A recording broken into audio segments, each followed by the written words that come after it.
That tells me that there aren't as many Greek manuscripts of Revelation as there are of the other books in the New Testament.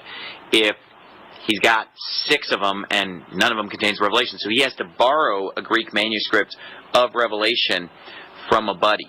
Because the fact is that there are less Greek manuscripts of Revelation than of other New Testament books. This again is where a lot of us sit around and we see the Holocaust-denying, crazed Steven Anderson. And then we watch these videos and we go, how many personalities are within this man? Because they don't really fit together very well at all. But he is correct. We have fewer manuscripts for the book of Revelation. And what Erasmus borrowed was Reuchlin's. Actually, it was actually a commentary on Revelation. He had to extract the Greek text from a Latin commentary, which made it all the more difficult, the work, and led to numerous errors.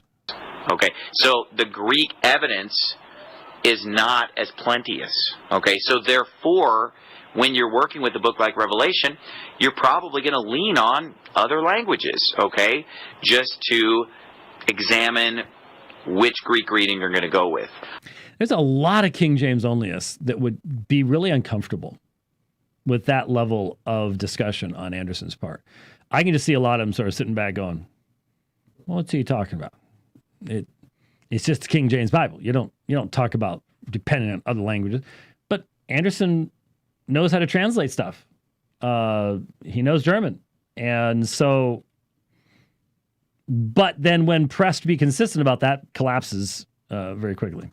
The King James Version. Boy, that would be pretty mind-boggling and bizarre and far-fetched, except that it didn't happen, okay? Because of the fact that these guys obviously, when they looked at all their better manuscripts of Revelation, and when they looked at all the evidence, and when they spent literally 100 years on it, between the efforts of Erasmus. Now see where the problem here is? See how he's weaving in this purification scenario that did not happen, could not have happened. It's anachronistic, it's erroneous, but he's weaving it into his defense. Stephanus and Beza and the 54 men who translated the King James Version, you know what? They decided that the text that we have today in the Textus Receptus is the correct text of Revelation. They did the best they could.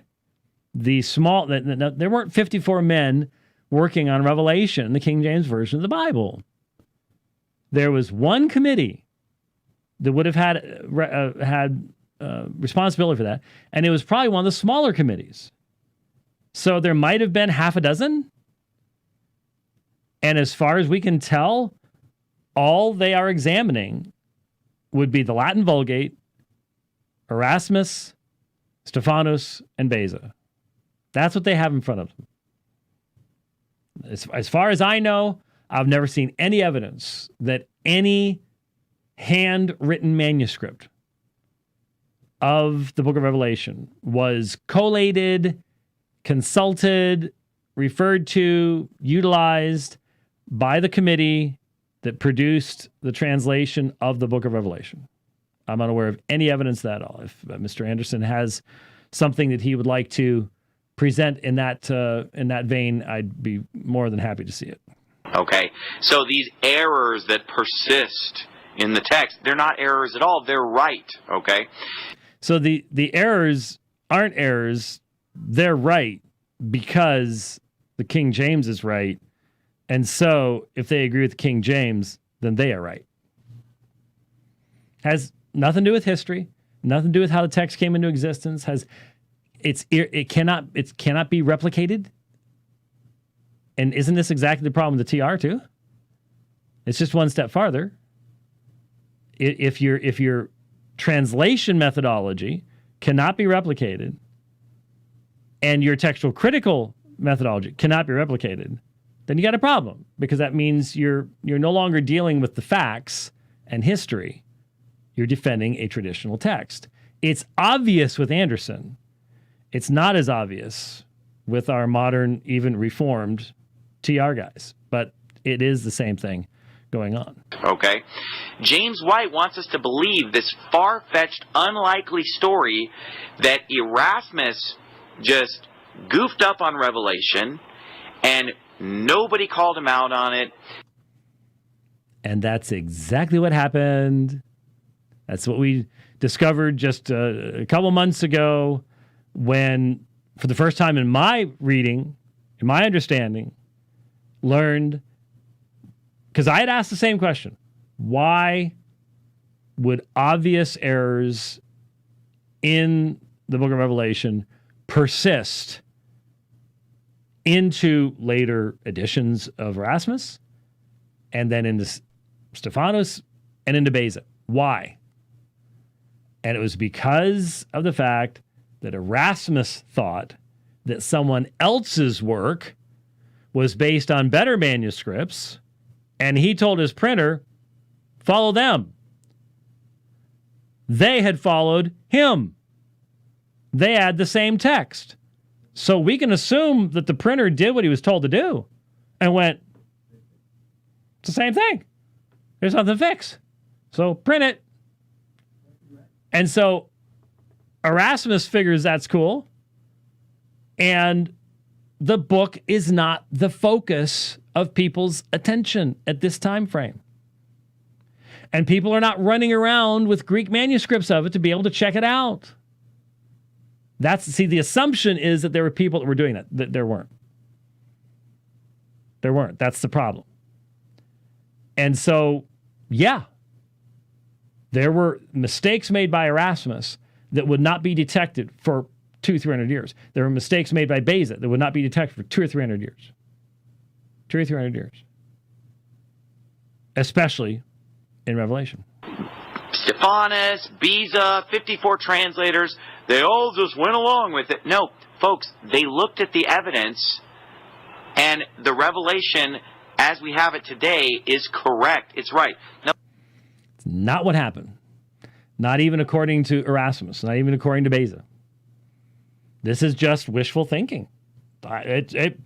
It's the right one. We can have absolute confidence, even if we can't give you one little bit of argumentation to actually substantiate it. It's the right one.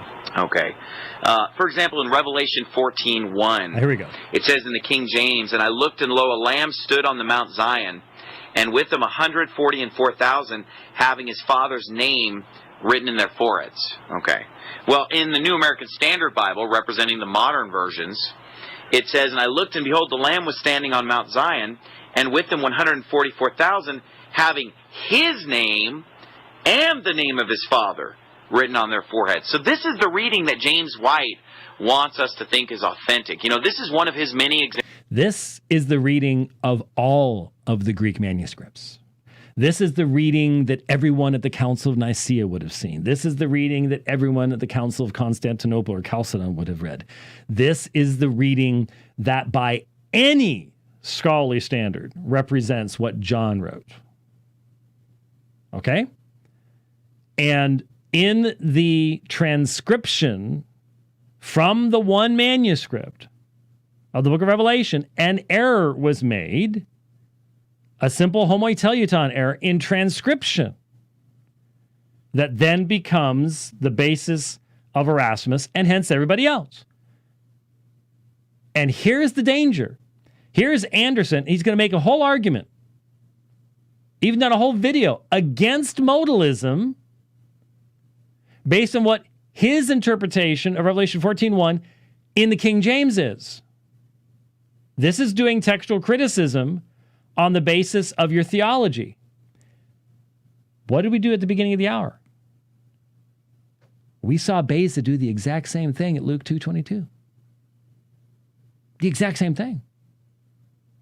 Oh, but Beza is a scholar and Anderson isn't. Okay, but they're using the same methodology. Beza says, I can't see how that can fit. Anderson says, I can't see how that can fit. That's not how you do textual criticism. And once you start down that road, there's no stopping place. There is no stopping place. That's how Joseph Smith did textual criticism. That's why we have the inspired version of the Bible. That's why we absolutely have to have as our commitment, we want to know what Luke wrote, what John wrote. Don't give me this later church providential preservation stuff. You need to know what was originally written. That is the goal. That's the issue. From the book of Revelation of just, I can't believe that Erasmus didn't fix this mistake. I can't believe that Stephanus and Beza didn't catch this. I can't believe that the 54 brilliant scholars who translated... You're starting to get the pattern now? As if all of these people had even access to information to be able to examine it had they wanted to do so. There's no evidence that they did. They didn't have the information. There's no evidence they wanted to.